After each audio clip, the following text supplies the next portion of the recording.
మహోన్నతుడైన దేవుడు మనలను కనిపించి ఈ ఉదయకాల సమయంలో మనమందరము ఈ విధంగా సమావేశమై దేవుని వాక్యాన్ని మన ఆత్మ సంబంధమైన జీవితపు క్షేమాభివృద్ధి కొరకు పరిశీలించడానికి ఆయన దయచేసిన ఉన్నతమైన సమయాన్ని బట్టి తండ్రి అయిన దేవునికి యేసుక్రీస్తు ప్రభువు ద్వారా కృతజ్ఞతలు సమర్పిస్తూ ఉన్నాను. అలాగే స్థానిక సంఘ సువార్థికులు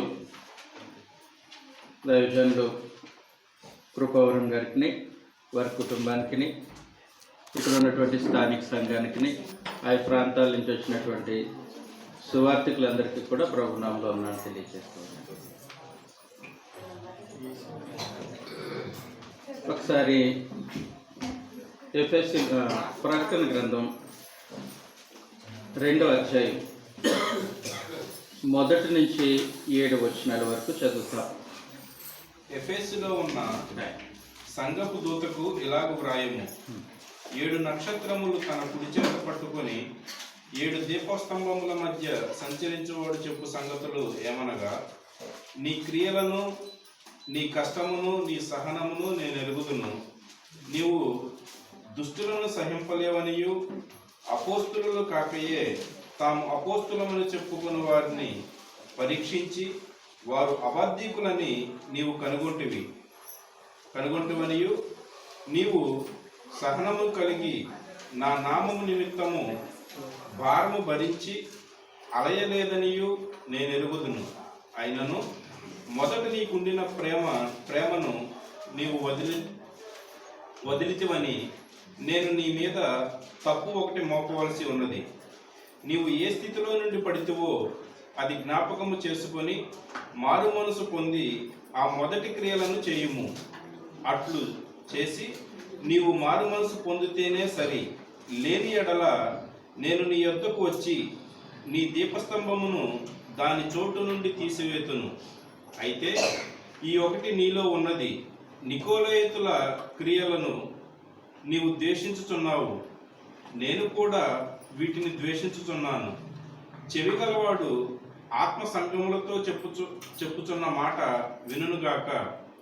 జయించువానికి దేవుని పరదేశంలో ఉన్న జీవవృక్ష ఫలములు భుజింపనిత్తును. ఎఫెసులో ఉన్న సంఘపు దూతకు, అసలు ఎఫెసు అనేది ఒక ప్రాముఖ్యమైనటువంటి పట్టణం. బాగా అభివృద్ధి పొందిన వర్తక వాణిజ్యాలు అధికంగా జరిగే ఒక సముద్ర తీర ప్రాంతం. ఈ ఎఫెసులో అపోస్తుడైన పౌలు మొదటగా సువార్తను ప్రకటించాడు. అపోస్తుల కార్యగ్రంథం 19వ అధ్యాయంలో,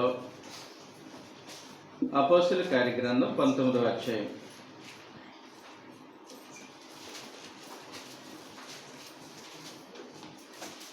మొదటి నుంచి మనం చదివితే, అపోలో కొరింథులో ఉన్నప్పుడు జరిగినదేమనగా, పౌలు పై ప్రదేశములు సంచరించి ఎఫెసుకు వచ్చి కొందరు శిష్యులను చూచి, మీరు విశ్వసించినప్పుడు పరిశుద్ధాత్మను పొందితురా అని వారిని అడిగాను. పౌలు ఎన్ని సువార్త ప్రయాణాలు చేశారు? 3 సువార్త ప్రయాణాలు చేశారు. అందులో 3వ సువార్త ప్రయాణంలో పౌలు ఎఫెసు పట్టణానికి వచ్చారు. ఎఫెసు పట్టణానికి వచ్చినప్పుడు అక్కడ కొంతమంది ప్రార్థన చేసుకునే మనుషులను చూశాడు. భక్తిగా ఉన్నారు. వారి దగ్గరికి వెళ్ళి వాళ్ళతో ఈ విధంగా మాట్లాడాడు. మీరు విశ్వసించినప్పుడు పరిశుద్ధాత్మను పొందితురా అని అడిగాడు.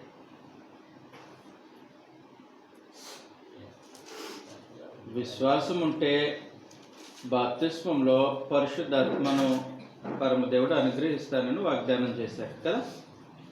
అపోస్తుల కార్యగ్రంథం 2వ అధ్యాయం 38వ వచనంలో దేవుని వాగ్దానం, ఏమై ఉంది? పేతురు ఆ, మీరు మారు మనసు పొంది మీరు మారు మనసు పొంది పాప క్షమాపణ నిమిత్తము ప్రతి వాడు యేసుక్రీస్తు నామమున బాప్తిస్మం పొందుడి అప్పుడు మీరు పరిశుద్ధాత్మ అను వరమును పొందుదురు. కాబట్టి విశ్వాసం నుంచి బాప్తిస్మం పొందితే పరిశుద్ధాత్మను పరమదేవుడు వరముగా అనుగ్రహిస్తారు. వీళ్ళకి అసలు పరిశుద్ధాత్మ ఉన్నారనే సంగతి తెలియదు. పరిశుద్ధాత్మ ఉన్నారనే సంగతి తెలియదు. అందుకే సహోదరులు దైవజనులు జి దేవదానం గారు సంగతులు అడిగి నిర్ధారించుకున్న తర్వాత, అంటే ఇతడు విశ్వాసి అని నిర్ధారించుకున్న తర్వాత అతడు క్రీస్తు యేసునందు ఉంచవలసిన విశ్వాసాన్ని తన నోటితో ఒప్పుకున్న తర్వాతే బాప్తిస్మం ఇచ్చేవారు. ఇలాంటి సమస్య వస్తుంది. పరిశుద్ధాత్మ ఉన్నారనే సంగతి తెలియదు వాళ్ళకి. పరిశుద్ధాత్మ ఉన్నారనే సంగతి తెలియలేనప్పుడు ఈయనకు ఒక అనుమానం వచ్చింది, పౌలుకు అనుమానం వచ్చింది. అయితే మీరు ఎలా బాప్తిస్మం పొందారు? సంగతులు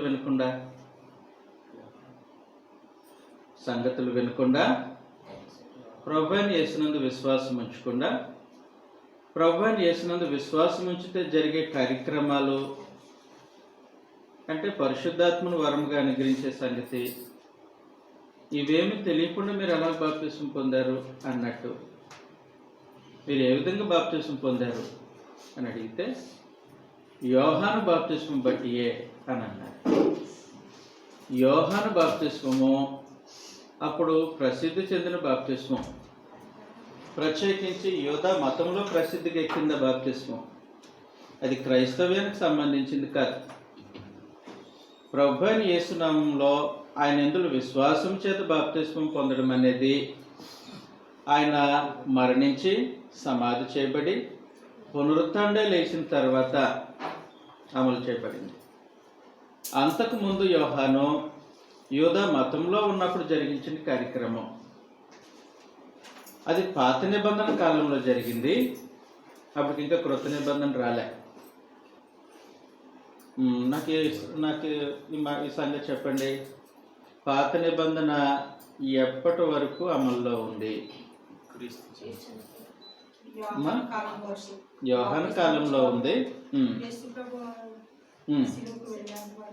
కరెక్ట్ అండి. యేసు ప్రభు శిలువ మరణం వరకు పాత నిబంధన అమల్లోనే ఉంది. ఆయన మరణించిన తర్వాత ఆయన శిలువలో శరీరంలో పాత నిబంధనని కొట్టేశారు. కాబట్టి యోహాను బాప్తిస్మం అనేది క్రొత్త నిబంధనలో చెల్లదు. ఈ సంగతి తెలియని మనుషులు ఉన్నారు ఎఫెసీ పట్టణంలో. వాళ్ళు శిష్యులుగా పిలువబడుతున్నారు. అప్పుడు మీరు బాప్తిస్మం పొందినప్పుడు పరిశుద్ధాత్మను పొందుతారా అంటే పరిశుద్ధాత్మ ఉన్నాడనే సంగతి కూడా మాకు తెలియదు అని. క్రొత్త నిబంధన ప్రజలకు పరిశుద్ధాత్మ వాగ్దానం చేయబడ్డారు కదా, పాత నిబంధన ప్రజలకు కాదు. కాబట్టి సంగతులన్నీ తెలియని వ్యక్తులు అక్కడ ఉంటే అప్పుడు పౌలు వారందరికీ సువార్తను ప్రకటించారు. సువార్తను ప్రకటిస్తే అప్పుడు బాప్తిస్మం పొందారు. అంతకుముందు పొందింది చెల్లుబాటు కాదు. అప్పుడు వీళ్ళు బాప్తిస్మం పొందారు. అలాగే బాప్తిస్మం పొందినప్పుడు 12 మంది అక్కడ సంఘముగా మొట్టమొదటిగా ఏర్పడ్డారు. 6వ వచనం మనం చదివితే, తరువాత పౌలు వారి మీద చేతులుంచగా పరిశుద్ధాత్మ వారి మీదకి వచ్చెను. అప్పుడు వారు భాషలతో మాట్లాడుటను ప్రవచించుటను మొదలుపెట్టింది. వారందరూ ఇంచుమించు 12 పురుషులు. కాబట్టి 12 మందితో ఎఫెసులో సంఘం ప్రారంభించబడింది. పెద్ద పట్టణం, జనాభా ఎక్కువ ఉన్నారు. పైగా ఆ చుట్టుపక్కల ఊర్ల నుండి, చుట్టుపక్కల ప్రాంతాల నుంచి ఎఫెసుకు తరచుగా మనుషులు వచ్చిపోతూ ఉంటారు. బాగా లావాదేవీలు జరుగుతాయి, వ్యాపార వాణిజ్యాలు జరుగుతాయి. కాబట్టి చుట్టుపక్కల పల్లెటూరులో ఉన్న వస్తువులు అమ్మటానికి వస్తారు, వస్తువులు కొనటానికి వస్తారు. ఇలా ఎప్పుడూ రద్దీగా ఉంటుంది ఎఫెసీ పట్టణం. కాబట్టి పౌలు ఆ ఎఫెసీ పట్టణంలో ఇప్పుడు సంఘం ఏర్పడింది కదా, వారితో కలిసి ఆ ఎఫెసీ పట్టణంలో ఉన్నాడు. ఇంకా ఏం చేస్తాడనంటే ప్రతిరోజు ఆయన వాక్యాన్ని ప్రకటిస్తూ ఉంటాడు. ఆయా ప్రాంతాల నుంచి వచ్చిన మనుషులకు ప్రకటిస్తాడు, ఆయన దగ్గరికి వచ్చినటువంటి మనుషులకు కూడా ప్రకటన చేస్తూ ఉంటాడు. అలాగ 3 సంవత్సరాలు ఎఫెసులో పౌలు దేవుని రాజ్య సువార్తను ప్రకటించాడు. దేవుని సంకల్పం అంతా వారికి వివరించాడు.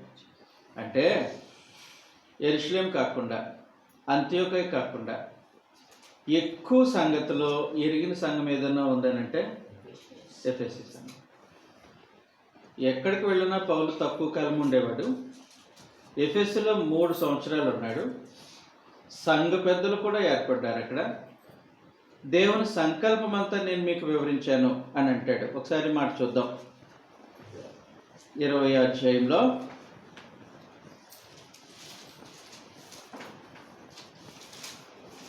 20వ అధ్యాయము 26, 27 వచనాలు.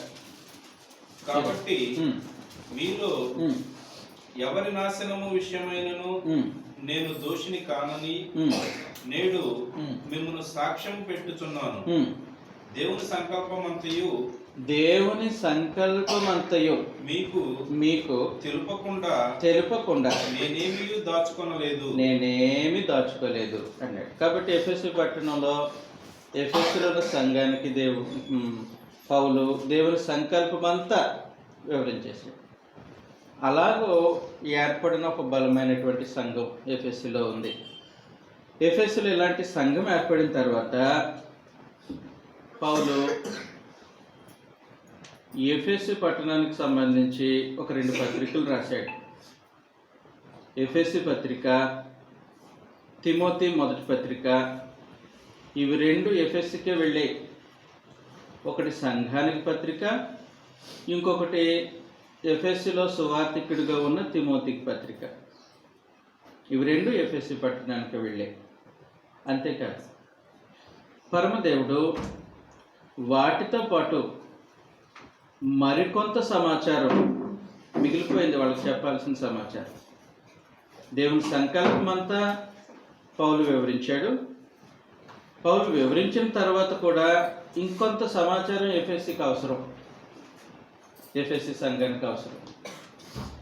కాబట్టి ఎఫెసీ సంఘానికి అవసరమైనటువంటి సమాచారాన్ని ఇప్పుడు ప్రభువైన యేసు తానే స్వయంగా అపోస్తలుడైనటువంటి యోహాను చేత ఎఫెసులో ఉన్నటువంటి సంఘానికి వినిపింప చేస్తున్నాడు.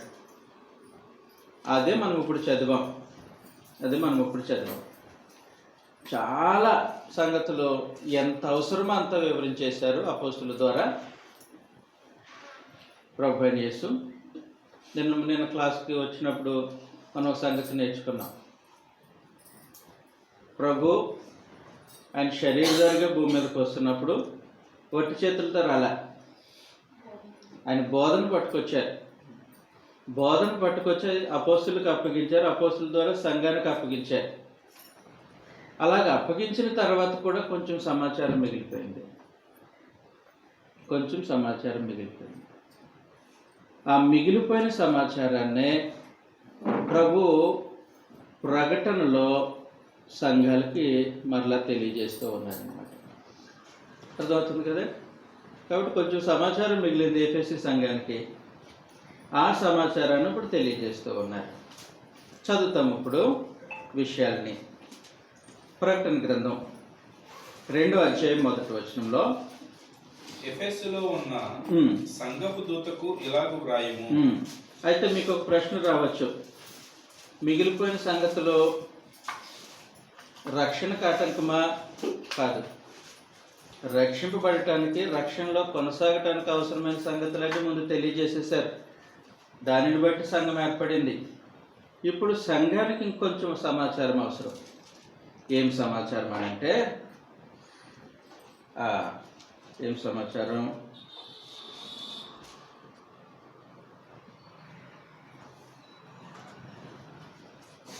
19వ వచనం,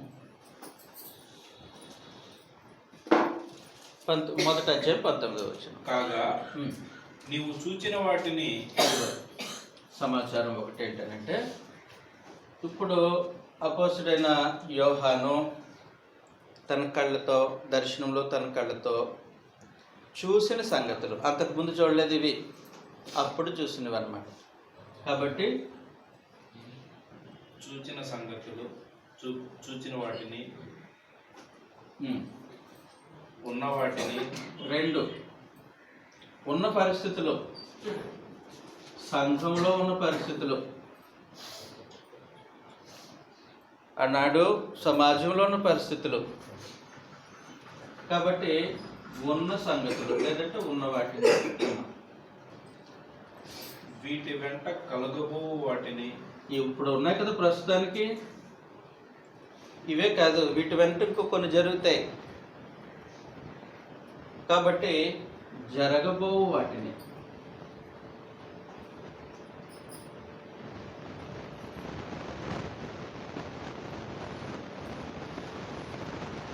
ఇలాంటి కొద్దిపాటి సమాచారం అవసరమైంది. ఈ సమాచారాన్ని ప్రభు తన జనాంగానికి తెలియచేయడానికి ఉద్దేశించి తానే స్వయంగా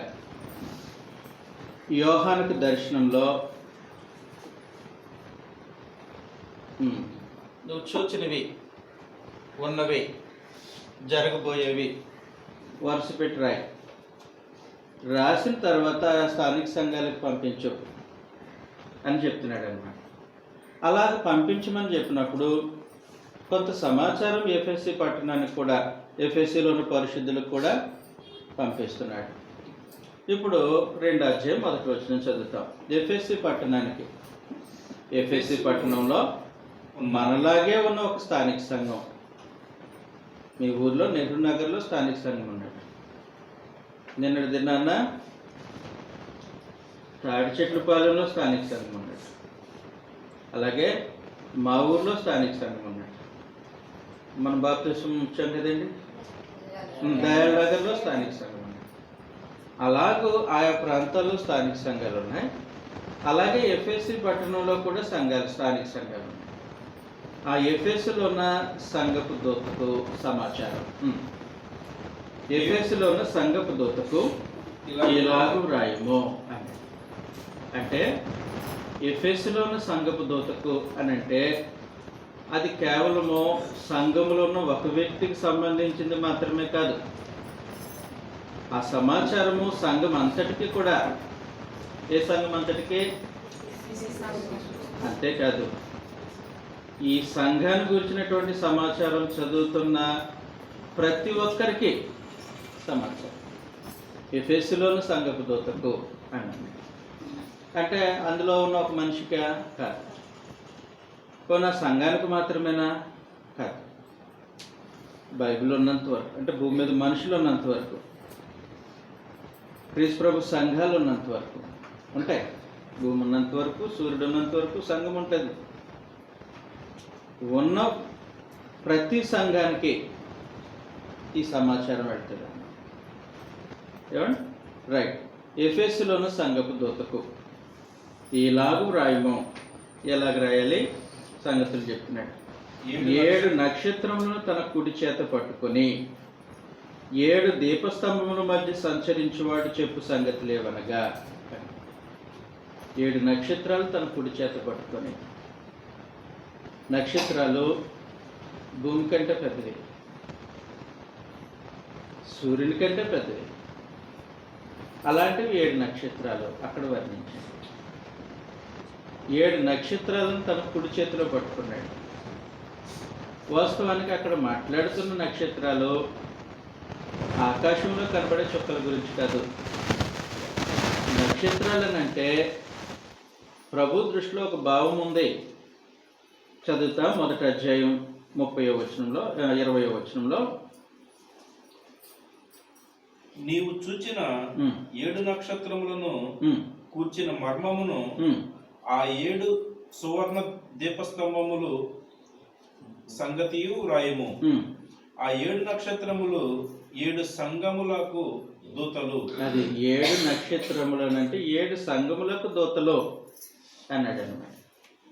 ఈ 7 నక్షత్రాలు 7 సంఘములకు దూతలు ఆయన తన కుడి చేతిలో పట్టుకున్నాడు అని అంటే అర్థం ఏంటంటే సంఘములన్నిటిపైన సంపూర్ణమైన అధికారం కలిగిన వాడు. సంఘమునకు ఆయన శిరస్సుగా ఉన్నాడు. అంటే ఏ ఊర్లో, ఏ పట్టణంలో, ఏ స్థలంలో క్రీస్తు ప్రభు సంఘం ఉన్నా ఆ సంఘానికి అధిపతి ఎవరు? క్రీస్తు. సంఘానికి అధిపతి క్రీస్తు ప్రభు. కాబట్టి అధికారం కలిగిన క్రీస్తు ప్రభు ఈ సమాచారాన్ని ఎఫెసీ పట్టణానికి తెలియజేస్తూ ఉంది. ఇలాంటి వర్ణన ఆయన ఎందుకు చేశారనంటే ఒక ఆలోచన ఉంది. అప్పట్లో డొమిషియన్ అనే ఒక రోమా చక్రవర్తి పరిపాలన చేస్తున్నాడు. ఆయన అప్పుడు కరెన్సీ ముద్రించాడు. కరెన్సీ అంటే కాయిన్స్ ముద్రించాడు. మన భారతదేశంలో రూపాయి, 2 రూపాయలు, 5 రూపాయలు, ఇప్పుడు 10, 20 కాయిన్స్ ముద్రించినట్టు రోమా చక్రవర్తి కాయిన్స్ ముద్రించాడు. ఎలా కాయిన్స్ ముద్రించాడనంటే రోమా చక్రవర్తి యొక్క కుమారుడు బొమ్మ వేసి కాయిన్స్ ముద్రించాడు. పసోడు, చాలా పసి బాలుడు అనమాట. ఆ బాలుడు రోమా చక్రవర్తి కుమారుడు. ఆయన చెయ్యి ఇలా పెడతాడు. ఆ చేతి మీద ఒక 7 నక్షత్రాలు ఇలా ఉంటాయి. కింద ఏముంటుందని అంటే ఆ బొమ్మ, ఆ పసోడు బొమ్మ చక్రవర్తి కుమారుడు అని కింద నాణ్యం మీద రాసి ఉంటాడు. వాళ్ళ దృష్టిలో దాని భావం ఏంటనంటే దైవ కుమారుడు అన్నట్టు. చక్రవర్తి దేవుడు, ఈ బుడ్డోడు దేవుడు అన్న భావంతో నాణ్యాలు ముద్రించేసి ప్రపంచమంతా పనిచేసాడు. ప్రభు అంటున్నాడు అతను కాదు, మానవ మాత్రులు కాదు, చూడండి ఆ 7 నక్షత్రాలు నా చేతిలో ఉన్నాయి. సర్వాధికారం నాది. ప్రత్యేకించి క్రీస్తు ప్రభు సంఘం మీద సంపూర్ణమైన అధికారి ప్రభు. ఎలా సంపాదించాడు అధికారాన్ని? తన స్వరక్తమిచ్చి సంపాదించాడు. ఎవరినైనా ప్రభు తన రక్తంతో కొన్నాడు కదా. ప్రభు తన రక్తంతో సంపాదించాడు. చదువుతాం ఈ సంగతిని మనం అపోస్తలుల కార్యగ్రంథం 20వ అధ్యాయం 28వ వచనంలో దేవుడు తన స్వరక్తమిచ్చి సంపాదించిన తన సంఘమును కాయుటకు పరిశుద్ధాత్మ మిమ్మును దేనియందు అధ్యక్షులుగా ఉంచెనో. ఆ యావత్తు తన స్వరక్తమిచ్చి సంపాదించాడు ప్రభు తన స్వరక్తమిచ్చి సంపాదించిన ఆ సొత్తు పైన సంపూర్ణ అధికారం ప్రభు అని వేసుకుంది. కాబట్టి సంఘం ఈ సంగతి తెలుసుకోవాలి. ఎఫెసులో ఉన్న సంఘం తెలుసుకోవాలి.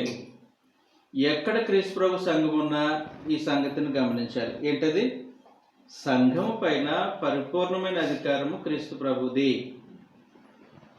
అధికారమైన సొంతం సంఘం పైన. ఎలా సొంతమో? తన స్వరక్తం ఇచ్చి వారిని సంపాదిస్తే వారందరిపైన దేవుడు ఆయనకు అధికారం అనుగ్రహించారు. అనుగ్రహించిన కారణాన ఏ స్థానిక సంఘమునకైనా అధికారి ఎవరు? క్రీస్తు. చాలామంది అంటే కొన్ని చోట్ల నేను చూస్తానండి, కొంచెం వయసులో పెద్దవాళ్ళు ఉన్నారనుకోండి, తలనెరిసిన వాళ్ళు, వాళ్ళు సంఘం పైన పెత్తందారులు. కుదురుతుందా? కుదరదు. ఇది బాగా చదువుకున్న వాళ్ళు ఉన్నారనుకోండి, వాళ్ళు సంఘం పైన పెత్తందారులు. కుదురుతుందా? కుదరదు. కొంచెం పలుకుబడి మాట గట్టిగా ఉండేవాళ్ళు ఉన్నారనుకోండి, వాళ్ళు సంఘం పైన పెత్తందారులు, అంటే సంఘం పైన అజమాయిషి. కుదురుతుందా? కుదరదు. ఎవరైనా ఎలాంటి వారైనా వారందరిపైన క్రీస్తు ప్రభు మాత్రమే అధికారి. అది సంగతి. ప్రతి సంఘం తెలుసుకోవాల్సిన సంగతి ఇది. 7 నక్షత్రములు తన కుడి చేత పట్టుకున్నవాడు, సంఘం పైన సంపూర్ణమైన అధికారం కలిగినవాడు. సంఘం పైన సంపూర్ణమైన అధికారం కలిగినవాడు. ఆయన సంఘమునకు ప్రభువు, ఆయన సంఘమునకు రాజు, ఆయన సంఘమునకు శిరస్సు. శిరస్సు అంటే రాజు అని అర్థం, ప్రభు అని అర్థం, యజమాని అని అర్థం. కాబట్టి సంఘమునకు శిరస్సు ఆయన ప్రభువు. ఆయన చెప్తున్నాడు ఇప్పుడు సంగతి. అంటే మన బాస్ చెప్తున్నాడు. బాస్ చెప్తున్నాడు. ఒక ఆఫీస్లో బాస్ ఉంటాడు. బాస్ కింద పనిచేసే వాళ్ళు ఉంటారు, ఆయన కింద పనిచేసే వాళ్ళు ఉంటారు. ఇప్పుడు సమాచారం ఎక్కడి నుంచి వస్తుంది? డైరెక్ట్ బాస్ నుంచి వస్తుంది. సంఘమునకు ప్రభు అయిన యేసుక్రీస్తు నుండి సమాచారం వస్తుంది. చదివేశాడు. 7 నక్షత్రములను తన కుడి చేత పట్టుకొని 7 దీపస్తంభముల మధ్య సంచరించేవాడు చెప్పు సంగతులేమనగా. ఈయన ఎలాంటి యజమాని అంటే, ఎలాంటి అధికారి అంటే, ఎలాంటి ప్రభు అంటే, తాను స్వరక్తం ఇచ్చి సంపాదించుకున్న జనం మధ్యలో, స్థానిక సంఘాల మధ్యలో ఆయన సంచారం చేస్తూ ఉంటాడు,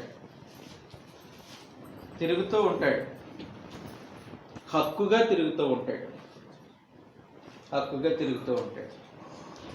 మనము మన సొంత ఇంట్లో తిరిగినట్టు ఎవరింట్లోకైనా వెళ్ళినప్పుడు తిరగలేము. ఏంటి వ్యత్యాసం? అది డబుల్ బెడ్రూమ్ ఫ్లాట్, ఇది డబుల్ బెడ్రూమ్ ఫ్లాటే. అది సొంతం, హక్కు. అలా ప్రభువైన యేసు సంఘముల మధ్య సంచరిస్తూ ఉన్నాడు. సంఘముల మధ్య సంచరిస్తూ ఉన్నాడని అంటే జాగ్రత్తగా గమనించాలి.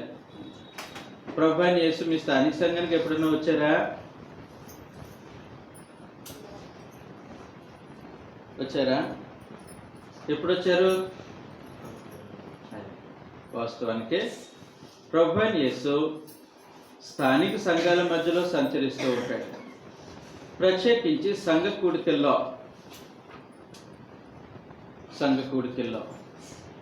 ఎక్కడ 2-3 నా నామమును ఏకీభవిస్తారో వారి మధ్యలోనే. ప్రాముఖ్యంగా ఆరాధనలో ప్రభువైన యేసు స్థానిక సంఘంతో కలిసి ఆయన కార్యక్రమాలు జరిగిస్తారు. ఆరాధనలో స్థానిక సంఘంతో కలిసి కార్యక్రమాలు జరిగిస్తారు. అలాగూ ఆయన హక్కుగా సంఘముల మధ్య సంచరిస్తూ ఉంటాడు. ఒక ప్రాముఖ్యమైన సంగతి ఏంటంటే, ప్రతి ప్రభు దినాన్న మనం పాటలు పాడుతున్నాం, దేవునికి స్తోత్ర గీతాలు పాడతాం. మనం ఒక్కలమే పాడుతున్నామా? మనతో పాటు ప్రభువైన యేసు పాడతాడు. మనతో పాటు ప్రభువైన యేసు గానం చేస్తాడు. రెండోది, మనం ప్రభు బలలో పాలు పొందుతున్నాం. మనం ఒక్కరమే పాలు పొందుతున్నామా? మనతో పాటు ప్రభువైన యేసు కూడా పాలు పొందుతాడు. చాలాసార్లు ఏం జరుగుతూ ఉంటుందనంటే, మనకు నచ్చిన వాళ్ళ పక్కన కూర్చుంటాం ఎక్కడికైనా బయటకు వెళ్ళినప్పుడు, లేదంటే ఎవరికైనా ఫ్రెండ్స్తో ఉన్నప్పుడు, కుటుంబ సభ్యులు ఫ్యామిలీ గ్యాదరింగ్ ఉన్నప్పుడు సెలెక్ట్ చేసుకుంటాను. నేను ఎవరితో మాట్లాడాలి సెలెక్ట్ చేసుకుంటాను, నేను ఎవరి పక్కన కూర్చోవాలి సెలెక్ట్ చేసుకుంటాను, పంచి భోజనమే ఎవరితో కలిసి చేయాలని సెలెక్ట్ చేసుకుంటాను. మరి ప్రభువైన యేసు అవి ఏమి పట్టించుకోకుండా ఎక్కడ పడితే అక్కడ కూర్చొని మనతో భోజనం చేస్తాడా?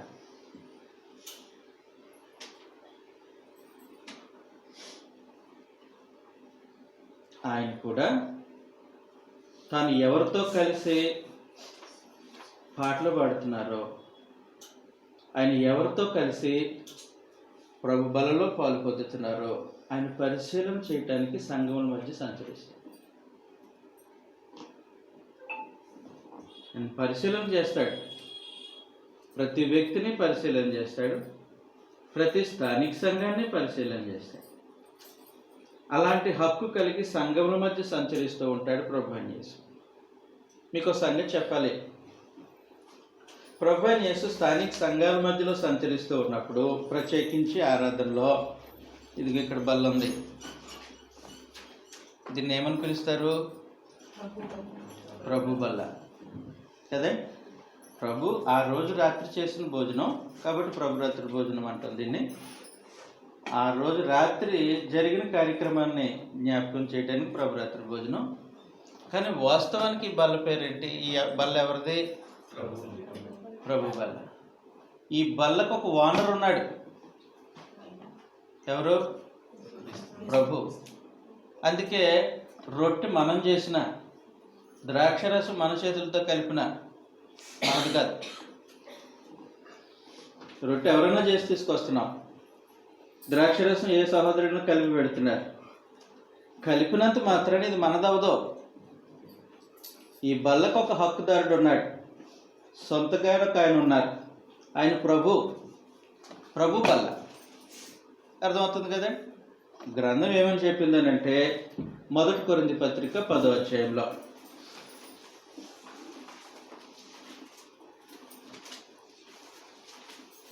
మొదటి కొరింథీ పత్రిక 10వ అధ్యాయం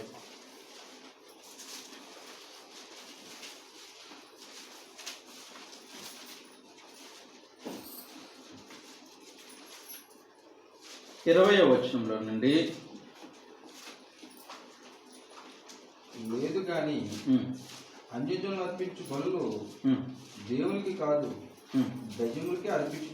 21 చదివేస్తే, మీరు ప్రభు పాత్రలోనిది దయ్యముల పాత్రలోనిది త్రాగకూడదు. ప్రభు బల్ల మీద ఉన్న దానిలోను దయ్యములు బల్ల మీద ఉన్న దానిలోను కూడా పాలు పొందనేరరు అన్నాడు. కాబట్టి ఇది ప్రభు బల్ల, దీని మీద వడ్డించిన భోజనం ప్రభు బల్ల మీద ఉన్న భోజనం.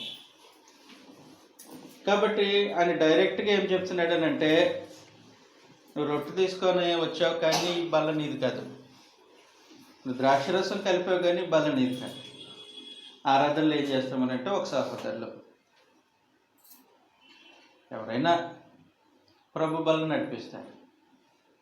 ప్రభు బల్ల నడిపించిన బల్ల ఆయన సొంతం కాదు. దీనికి ఒక ఆయన హక్కుదారుడు ఉన్నాడు, ఆయన ప్రభు. ఆయన ఏం చేస్తారని అంటే, సంఘముల మధ్య సంచరిస్తూ ఆరాధన జరిగే స్థలానికి ఆయన తను వచ్చి హక్కుగా ఆయన బల్ల యొద్ద ఉంటారు. అది ఆయన హక్కు. ఇది ప్రభు బల్ల. ఈ ప్రభు బల్లలో తన ప్రజలతో పాటు ఆయన భోజనం చేస్తాడు. ప్రతి స్థానిక సంఘంలో ప్రభు తను రక్తం చేత కొన్నటువంటి మనుషులతో కలిసి ప్రతి ఆదివారం భోజనం చేస్తూ ఉంటాడు. అలా భోజనం చేయడానికి ఆయన సంఘముల మధ్య సంచారం చేస్తూ ఉంటాడు. అర్థమవుతుంది కదా. కాబట్టి మనం ఇలాంటి ఆలోచన పెట్టుకోకూడదు. ప్రభు బల కార్యక్రమం నడిపిస్తున్నాం, నడిపించినంత మాత్రాన బల మన సొంతం కాదు. కృతజ్ఞతలు చెల్లిస్తున్నాం, చెల్లించినంత మాత్రాన అది మన భోజనం కాదు, అది ప్రభుకు సొంతమైనటువంటి బల్ల. ఆయన కృప అనుగ్రహం ఏంటనంటే, ఆయన బల్ల దగ్గర ఆయన బల్లను, ఆయన భోజనాన్ని పంచి ఇచ్చే భాగ్యం ప్రభు బల్ల నడిపించే వాళ్ళకి కలుగుతుంది. ప్రభువే వాస్తవానికి ఆ రోజు కృతజ్ఞత చెల్లించారు. కానీ ఆయన బల్ల దగ్గర మనము కృతజ్ఞత చెల్లించే భాగ్యం అర్థమవుతుంది కదండి. బల్ల అయింది, ఆయన బల్ల దగ్గర మనం కృతజ్ఞత చెల్లిస్తున్నాం. ఆ రోజైతే ఆయనే చెల్లించాడు, శిష్యులు కృతజ్ఞత చెల్లించలే. ఆయన ఒక రొట్టెను తీసుకొని కృతజ్ఞతాస్తుతులు చెల్లించి వారికి ఇచ్చాడు. కానీ స్థానిక సంఘంలో మనం ఏం చేస్తామనంటే, ప్రభువుకు సొంతమైనటువంటి బల్ల మీద ఉన్న ఆహార వస్తువులను మనము కృతజ్ఞతాస్తుతులు చెల్లిస్తాం. ఆయన మనకి ఇచ్చినటువంటి కృపది, ధన్యత, చాలా ప్రాముఖ్యమైన సంగతి.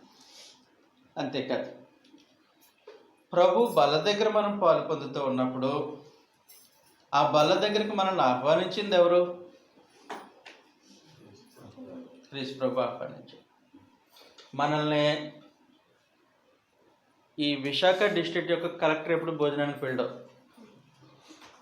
పిలవడు. ఆయన దృష్టికి మనం కనపడం. ఆయన దృష్టికే మనం కనపడకపోతే ఈ రాష్ట్రపు ముఖ్యమంత్రి మన భోజనాన్ని పిలుస్తాడా? పిలవడు. ఆయన దృష్టికి మనం కనపడం. ప్రధానమంత్రి, రాష్ట్రపతులు పిలుస్తారా? వాళ్ళ దృష్టికి అసలే కనపడం. కానీ వీళ్ళందరికంటే ఉన్నతుడు 7 నక్షత్రములను తన కుడి చేత పట్టుకున్న ఆయన,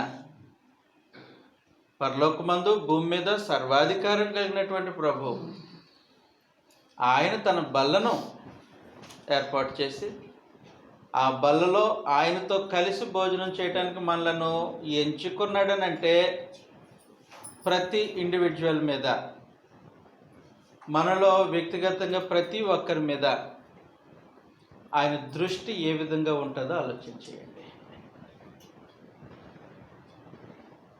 ఆయన దృష్టి ఏ విధంగా ఉంటుంది? ఆయనకు తెలుసు ఎవరితో కలిసి ఆయన భోజనం చేయాలో. ఆయనకు తెలుసు తన బల్ల యొద్దకు ఎవరిని ఆహ్వానించాలో. అలాంటి పరిపూర్ణమైనటువంటి అవగాహనతో ఆయన ఆరాధనకు వస్తారు. సంఘముల మధ్య సంచరించేవారు. ఈరోజు ఆదివారం ఎవరు వస్తారో ఎవరు రారో మనకు తెలీదు. వచ్చిన తర్వాత చూసుకోవాలా, ఈయన వచ్చాడు, ఆ మొక్కను చూసి ఈయన వచ్చాడు, కనబడలేదు కాబట్టి ఈయన రాలేదు అనుకుంటాం. కానీ ప్రభువైన యేసు తన సొంతమైనటువంటి జనాంగం ప్రతి ఒక్కరి కొరకు ఎదురు చూస్తూ ఆయన ప్రభు బల్ల దగ్గర. కాబట్టి ప్రభు మన కొరకు సిద్ధం చేసినటువంటి ఈ బల్ల యొద్ద మనం ఆబ్సెంట్ అవడం ఎంతవరకు కరెక్ట్?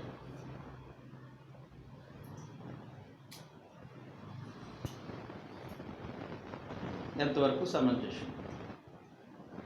ఆయన ఏర్పాటు చేశాడా? ఎవరికే?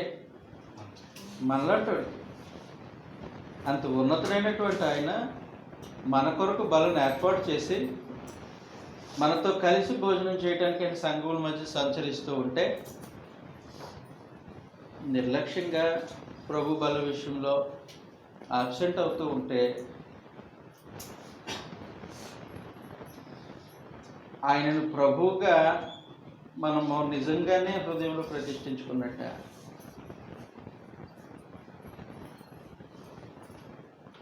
ఎవరు ప్రతిష్ఠించుకున్నట్ట?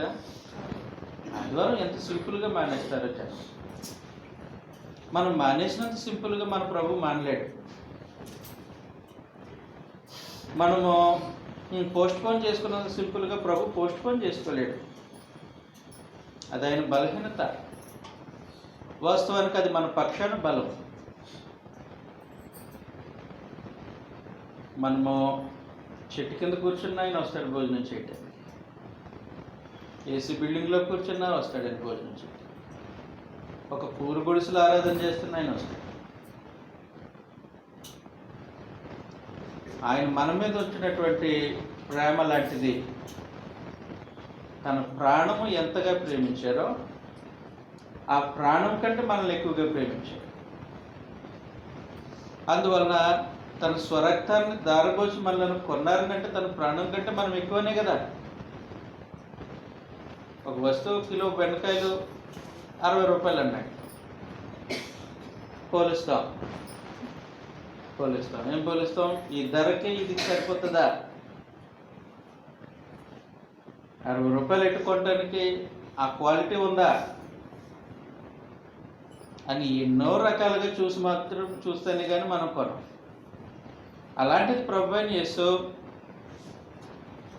పాపిష్టి జనంగా ఉన్నటువంటి మనలను తన స్వరక్తం ఇచ్చి కొన్నాడు అని అంటే తన ప్రాణం కంటే మనల్ని మనకి ఎక్కువగా విలువించినట్టే కదా.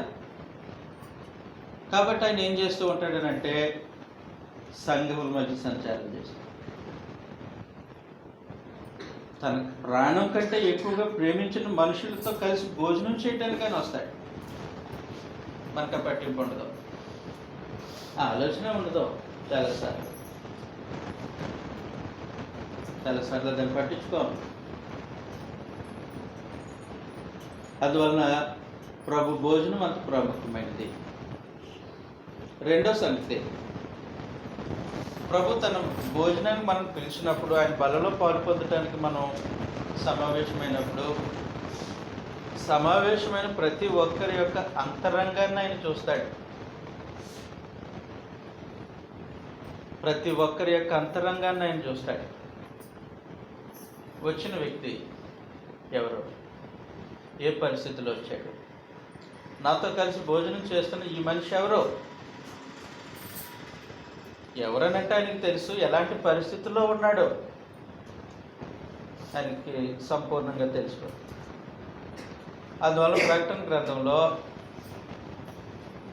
ప్రభు అయిన యేసును గూర్చినటువంటి వర్ణన ప్రత్యేకించి మొదటి అధ్యాయంలో తెలియజేస్తూ 14వ వచనం, ఆయన తలయు వెంట్రుకలను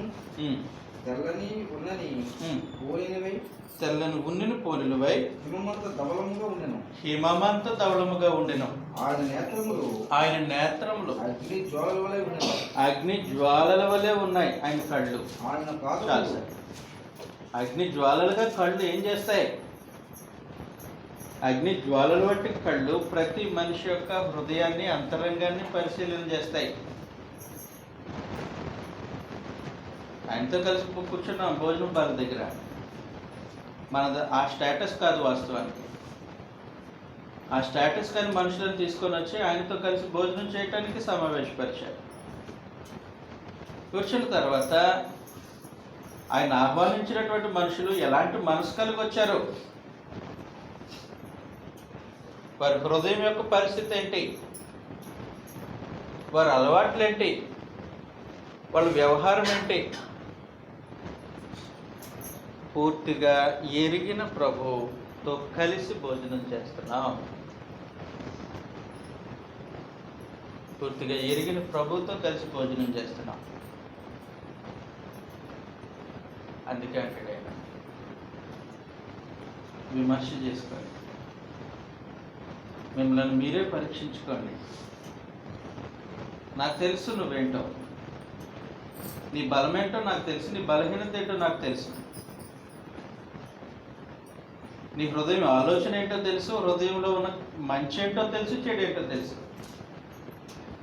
అందరి ముందు చెప్తే బాగుంది కదా, నీకు నువ్వే పరీక్షించుకో.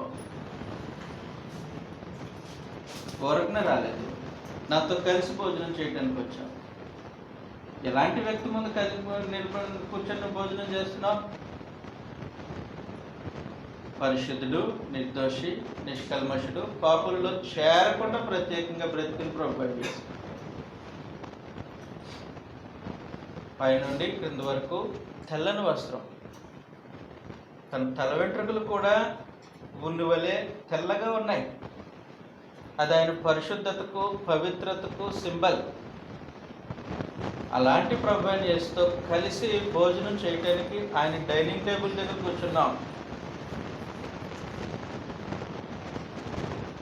ఆయన కళ్ళు అగ్ని జ్వాలను వంటి కళ్ళు.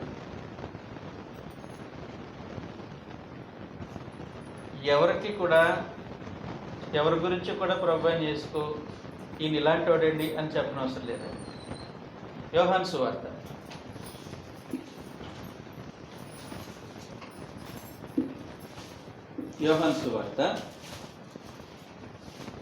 2వ అధ్యాయం 24, 25 వచనాల్లో యోహాను సువార్త 2వ అధ్యాయం. అయితే రైట్.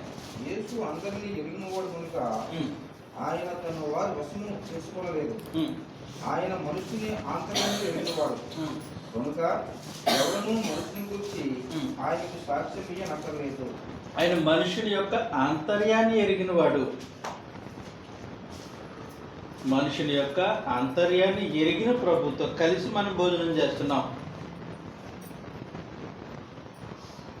మన గురించి ఎవరు ఆయనకు రికమెండేషన్ చేయని అవసరం లేదు, ఎవరు కంప్లైంట్ చేయని అవసరం లేదు. ప్రతి మనిషి యొక్క ఆంతర్యాన్ని ఎరిగిన ప్రభు దినాన్ని మనతో కలిసి ఆయన భోజనం చేస్తున్నారు. ప్రత్యేకించి ఆయన భోజనపు బల దగ్గర మనం కూర్చుంటున్నాం. ఎంత జాగ్రత్త ఉండండి, ఎంత జాగ్రత్త అవసరం. చాలా జాగ్రత్తగా జరిగించే కార్యక్రమం ప్రభు బల్ల. అర్థమవుతుంది కదా? కాబట్టి స్వపరీక్ష చేసుకో, నేను నువ్వు పరీక్షించుకో. ఎక్కడ లోపం ఉందో నీకు తెలుసు, నాకు కూడా తెలుసు. ఎక్కడ దిద్దుకోవాలో నీకు తెలుసు, నాకు కూడా తెలుసు. నిన్ను సంపూర్ణంగా ఎరిగిన నాతో కలిసి నువ్వు భోజనం చేయడానికి నా డైనింగ్ టేబుల్ దగ్గర కూర్చున్నావు. వాస్తవానికి నేను నీతో కలిసి భోజనం చేయటానికి కుదరదు. కుదురుతుందా? కుదరదు. ఎందుకు కుదరదు? ఆయన స్టేటస్ పరిశుద్ధత, మినిమం బలహీనత. అయినా భోజనానికి ఎందుకు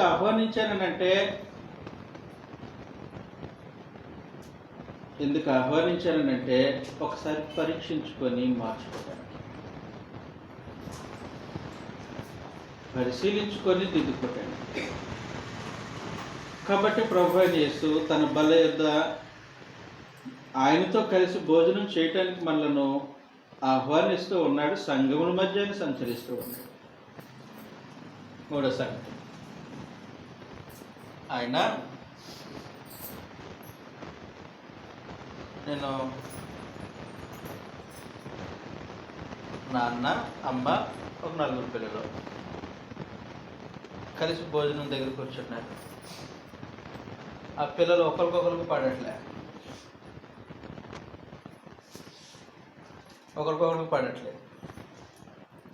అలా కలహంతో వాళ్ళు తల్లిదండ్రులతో కలిసి భోజనం చేస్తున్నారు అనుకోండి. ఎంతమంది తల్లిదండ్రులు సంతోషంగా వాళ్ళు కొట్టుకోవడం చూసి ఆనందిస్తారు?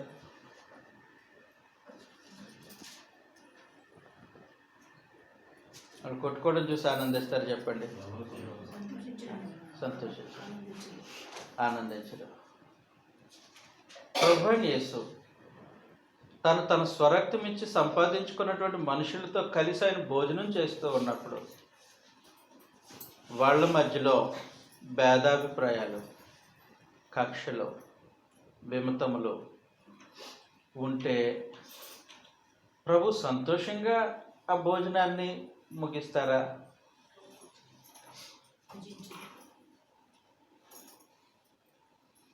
ఆలోచన చేయాల్సిన సంగతి.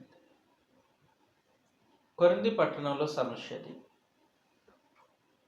ప్రభు బల దగ్గరకు వస్తున్నాడు, ప్రభుతో కలిసి భోజనం చేసే కార్యక్రమం.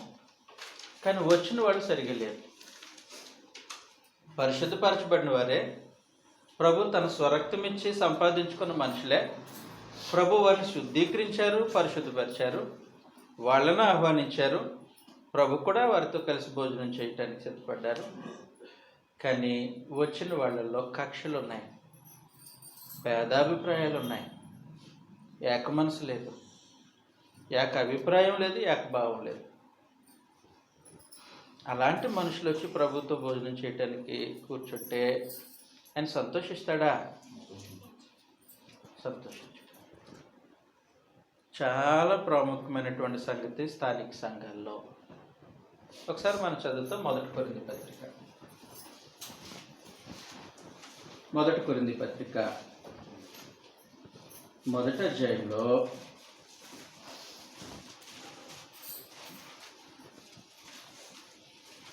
10వ వచనంలో నుండి, సహోదరులారా, మీరందరూ ఏకభావంతో మాట్లాడవాలని భావం, ఏకభావం.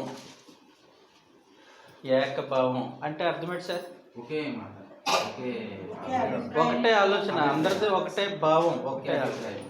అంటే ఇప్పుడు తెలుగు ఉందో లేదో, ఉంది కదండి 10th క్లాస్లో. ఒక పద్యం ఇచ్చి దాని భావం రాయమంటారు.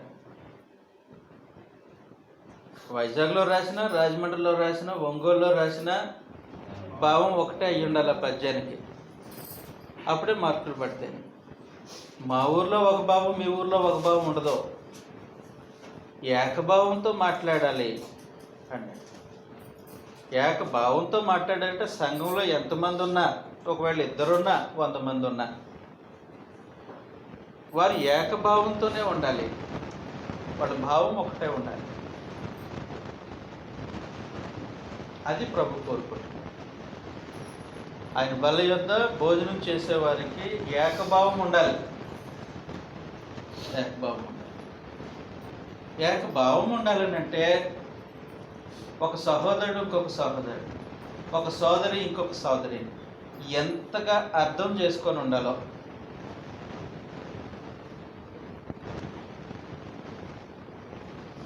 అదే క్రీస్తు ప్రభు సంఘం వాస్తవానికి.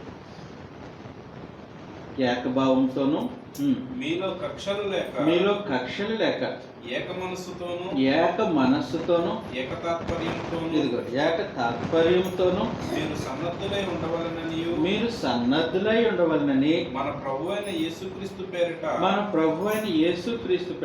మిమ్మల్ని వేడుకొనుచున్నాను. ఏకభావం, ఏక తాత్పర్యం, ఏక మనస్సు. ప్రభు బలలో పాలు పొందుతున్న ప్రతి ఒక్కరికి అవసరం. అందుకొరకైన సంఘముల మధ్యలో సంచరిస్తాం, వారితో కలిసి భోజనం చేద్దాం. 11వ అధ్యాయం మనం ప్రతి ఆదివారం చదువుతాం. 11వ అధ్యాయం 17వ వచనంలో మీకు ఈ ఆజ్ఞను ఇచ్చుచు మిమ్మును మెచ్చుకొనను. మీరు కూడి వచ్చుట ఎక్కువ కీడుకే గాని ఎక్కువ మేలుకు కాదు. మొదటి సంగతి ఏమనగా మీరు సంఘమందు కూడి ఉన్నప్పుడు మీలో కక్షలు కలవనియు వినుచున్నాను. అదిగో సంఘంగా కూడినప్పుడు కక్షలు ఉన్నాయి.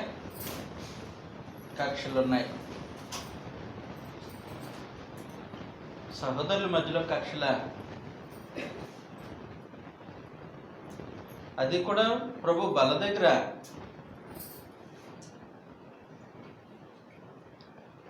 ఆయన బల్లకి ఏం గౌరవం ఇచ్చినట్టు, ప్రభు అయిన యేసుకు ఎలాంటి విలువ ఇచ్చినట్టు ఆలోచన చేయాలి. మీరు అసెంబ్లీ సమావేశాలు చూసే ఉంటారు, టీవీలో అప్పుడప్పుడు వస్తాయి. అక్కడ ఒక ఆయన చైర్లో కూర్చోబెడతారు, ఆయన పేరు స్పీకర్. సభ అంతా ఆయనకి గౌరవం ఇస్తారు. అలా గౌరవం ఇవ్వకుండా చాలాసార్లు ప్రతిపక్షము పాలక వర్గం కూడా కొట్లాడుకుంటారు, దూషించుకుంటారు. అప్పుడు ఆయన కోప్పడతాడు, నేనందుకు ఉన్నది ఇక్కడ ఎందుకు అంటే ఆయన వాకౌట్ చేసేస్తాడు. మీరు కొట్టుకు చాలండి, నాకు విలువ లేనప్పుడు ఇక్కడ ఎందుకంటే. ఇది సహజంగా మనం రోజు టీవీలో చూస్తున్న కార్యక్రమమే. సహజంగా టీవీలో చూస్తున్నటువంటి ఇలాంటి కార్యక్రమం సంఘాల్లో జరుగుతుంది. ఆరాధనకు సమావేశం అవుతున్నారు, ప్రభు బల దగ్గర కూర్చుంటున్నారు. ప్రభుతో కలిసి బలలో పాలు పొందటానికి సమావేశమైనప్పుడు ఆహ్వానింపబడిన వారి మధ్యలో ఐక్యత లేదు. ఆహ్వానింపబడిన వారిలో ఏక మనసు లేదు, ఏక భావం లేదు, ఏక తాత్పర్యం లేదు. అప్పుడు ప్రభు బల్ల అవమానించబడుతుందా, గౌరవించబడుతుందా? జరిగే సంగతి. ఒకటే మాట ఎప్పుడు వస్తుందో అలాంటి భావం, ఒకటే తాత్పర్యం. అవసరం క్రీస్తు సార్. అలాంటి సంగతులను ఎదురు చూస్తున్న ప్రభువు సంఘముల మధ్యలో సంచారం చేస్తారు. సంఘం యొక్క ఆత్మ సంబంధమైన స్థితి, సంఘంలో వ్యక్తుల యొక్క ఆత్మ సంబంధమైన స్థితి, సంఘంలో వారు జరిగించే ఆత్మ సంబంధమైన కార్యక్రమాలు యావత్తు పరిశీలన చేయటానికి ఆయన సంఘముల మధ్యలో సంచారం చేస్తారు. పరిశీలన చేయటానికి ఆయన సంఘముల మధ్యలో సంచారం చేస్తూ ఉంటాడు. కాబట్టి చాలా ప్రాముఖ్యమైన సంగతి ప్రభు బల దగ్గరికి వచ్చేసారు. ఆరాధన అనేది చాలా ప్రాముఖ్యమైన సంగతి. ఇంకొక సంగతి, ఆయన అందరికీ కూడా సమానమైన విలువనిచ్చి సమానంగా ప్రభు తన రక్తం చేత మనల్ని అనుకున్నాడు. నా కోసం ఇంకొక 2 బొట్లు ఎక్కువ, మీకోసం 2 బొట్లు తక్కువ కాదు. ప్రతి వ్యక్తి ఆయన దృష్టిలో సమానం. ప్రతి వ్యక్తి ఆయన తన స్వరక్తం ఇచ్చి సంపాదించిన తర్వాత ప్రత్యేకించి ఆ ఊర్లో కొరింథీ స్థానిక సంఘంలో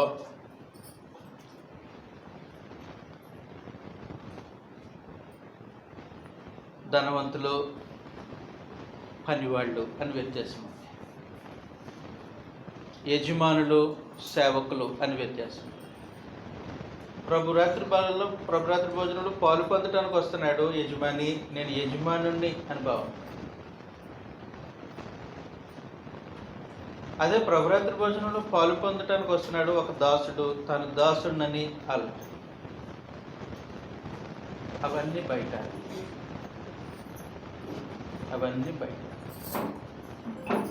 అలాంటి భావం చూపించే స్థలం కాదు క్రీస్తు ప్రభు సంఘం.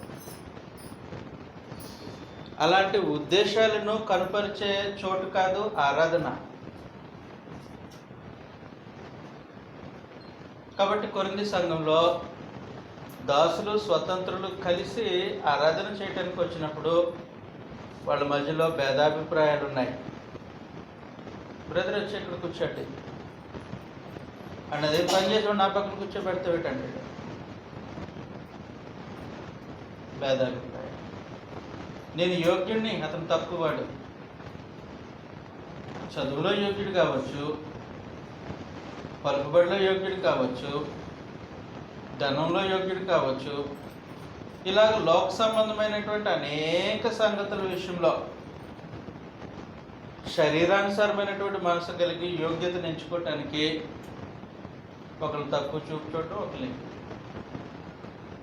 ఈ భావంతో ప్రభు బల దగ్గర కూర్చుంటే ప్రభు బల చేయడం సాధ్యం కాదు అన్నాడు.